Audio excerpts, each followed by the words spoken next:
Welcome to Insights. I'm Eric. I want to talk about some headlines here and the labor report that came out this past Friday.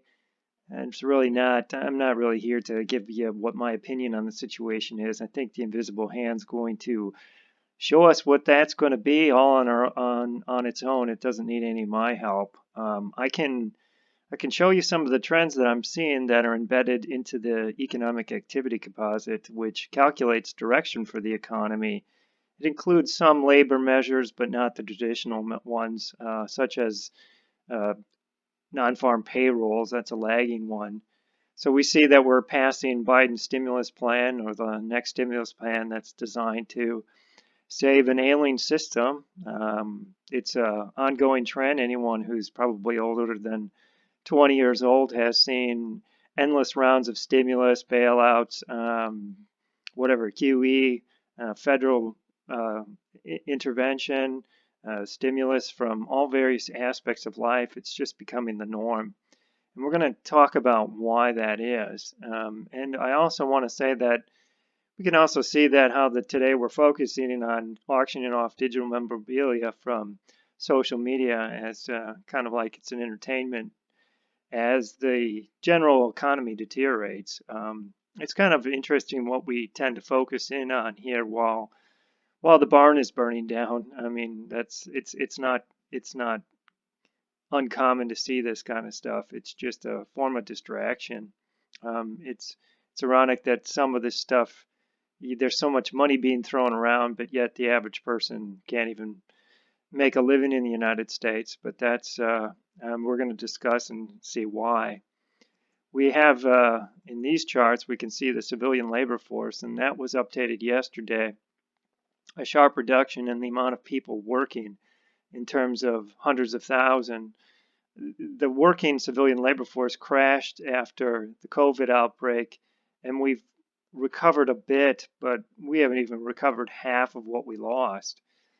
I don't know how stimulus is going to restore any of that stuff, and I don't know how we're going to restore that quickly. And it might take multiple rounds of stimulus, and it might be beyond the means of the system is capable of supporting. The average work week continues to fall. We tend to go from cycles of uh, a lot of work in a given time period to a low cycle. Notice you can see the cyclical hops in the sawtooth pattern that comes both up and down.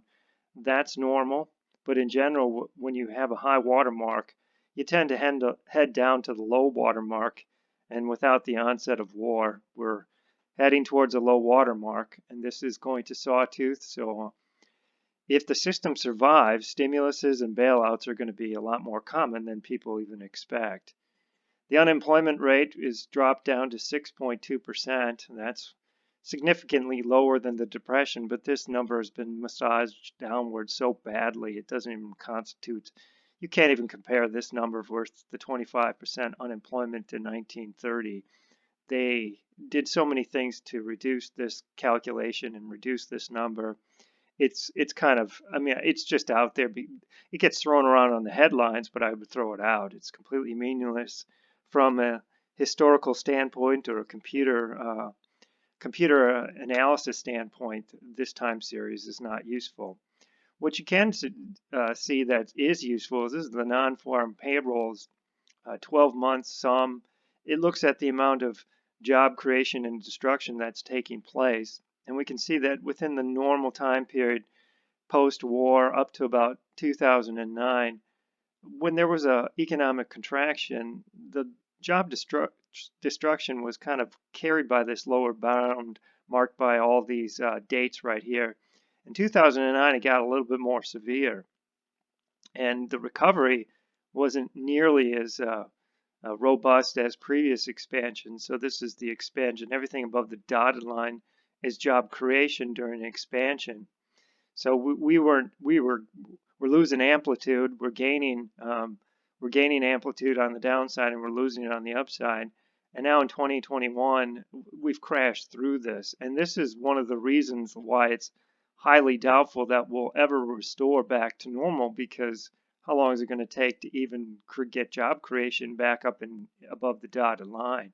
it's going to take far more years than probably the system can remain solvent. And honestly, we'll find out what the headlines are and the explanations are at another point in time. But the system can't stabilize itself with perpetual debt. Eventually, taxation is going to rise above and beyond the level of which the population is going to stand for it. One of the things that I've watched over the years and intensely was it explains the backdrop of why we got ourselves into this problem. This is a breakdown of the labor report in terms of the types of jobs that the U.S. creates. The blue lines are private sector and the service sector. The private sector is versus the public sector, which is down in here. But ultimately, the main things I would focus on is this blue line here, which is service producing jobs, everything that's related to service. We actually don't manufacture or make things. And then the yellow and the magenta lines, which is the goods producing, which is the manufacturing here and anything that's goods related, things that can be sold on an international basis. Services, it's difficult to sell a service internationally, and that's what we've become, a service producing economy. It now represents about 86% of the total job creation that's out there and jobs that are in the United States, whereas the goods producing has fallen to 15 and 9%. Ultimately, the goods, the made in the USA label is pretty much gone. I mean, we've gutted that over the span since 1945. You can't point the finger at any one administration for doing this. This is something that's been ongoing, slow and steady. Most people don't realize it. Greenspan understood it when he suggested that a service-producing economy could sustain itself, which he had no other choice because that's where we were heading towards. So, but there are downsides to it. Service-producing economy tends not to have as high as paying jobs. They tend not to have as durable of jobs. You can't exchange your services with other nations as easily.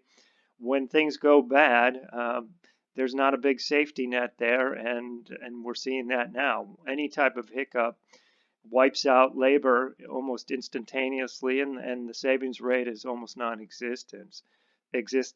So, I mean, these are trends that have been going on for quite a while. It's one of the reasons why we are transferring from west to east in terms of the core economy because of these trends, whereas the manufacturing is all switched over and everybody knows where it is. It's in the Asian rim. And the service producing, I mean, the Asians are not, they're not known for their hospitality industries, but those are low margin industries relative to the high margin markups, high technology.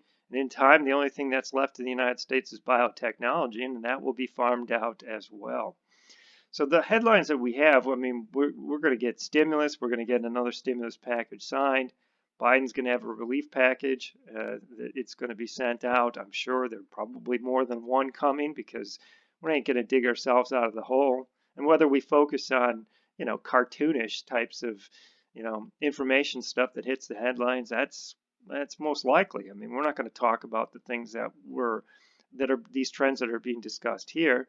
Civilian labor rates contracting, yeah, you'll hear nothing about that. And when you do, it glosses it over and we move on to the next thing. That's why there's really no out from this other than it's the core economy is going to have to readjust itself. I mean, in time, it was the world's dominant economy and the dollar presided over it, but you got maybe 4 or 5 years more of it, maybe with the end of the decade.